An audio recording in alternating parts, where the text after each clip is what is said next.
Speaking of Bill Clinton, there was an article today in the New York Times. No one wants to campaign with Bill Clinton anymore was the headline. In the age of Me Too, have you reevaluated how you view Bill Clinton and the Clinton presidency?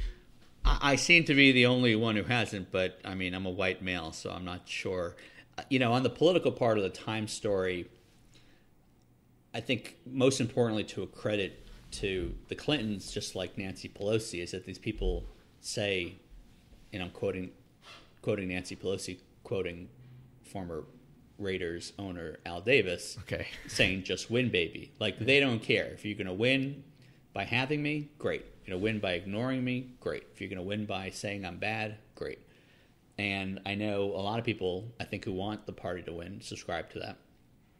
I don't know. I mean, there's no way I can answer this question without getting it wrong. Obviously, Me Too is making everyone reevaluate things. It is a moving target. And I do think that there are people who are trying to reconcile something that happened 20 years ago in this new context. I understand why people are doing that.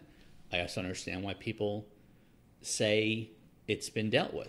He was impeached. It's not like he got off scot-free. Juanita Broaddrick was never really seriously. Juanita Broaddrick is full of shit. Juanita Broaddrick. Oh, you don't think she's telling the truth about that? I do not think she's telling the truth. More importantly, Ken Starr did not think she was telling the truth. For me, I assume Ken Starr pulled no punches. But why do you think Ken Starr's report or subsequent reports confirms that he deemed Juanita Broaddrick as a not credible witness, both in terms of his own interview of her and the inconsistencies between what he heard from her and what she told the FBI. Why do you think? You think Ken Starr would have gone easy on Bill Clinton? Why do you think all the people who have recently listened to Slow Burn, this was a podcast where she was interviewed, and are now saying, I totally, reevaluate my position on Bill Clinton. She seems very, very credible. She didn't want to come forward. I'm and sure was forced, she didn't want to come forward my ass. Well, I mean, she didn't want to come. Industry. You think she did? That you want to come forward? Yeah. I think that there is a sad dynamic with a lot of people who legitimately, I mean, to me, the best example is Sean Jones. Paula? No. I think that's why I had Jones in my head. The one of the four who died at Benghazi, his mother. Okay. His mother just believes in her heart that there is another part of the story. And I understand that. I'm familiar with the details in the sense that, I know that she was estranged from her son. She does not get along with her daughter-in-law. She didn't even know he was in Libya. I understand how you go from that to really upset.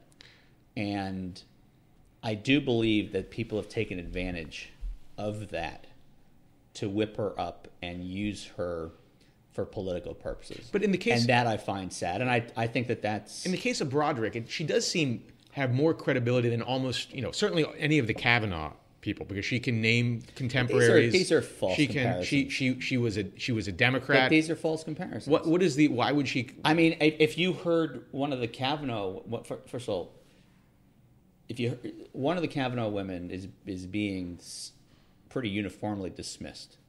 Right, the Avenatti. So 20 years from now, she's saying this really happened. Are you going to be asking on a podcast? I just think no. I just think. I mean, someone latching onto something. I'm not going to dwell on it, but I think that Broaddrick was somewhat more compelling, especially hearing her interview. Don't believe Philippe Reines. Believe Ken Starr.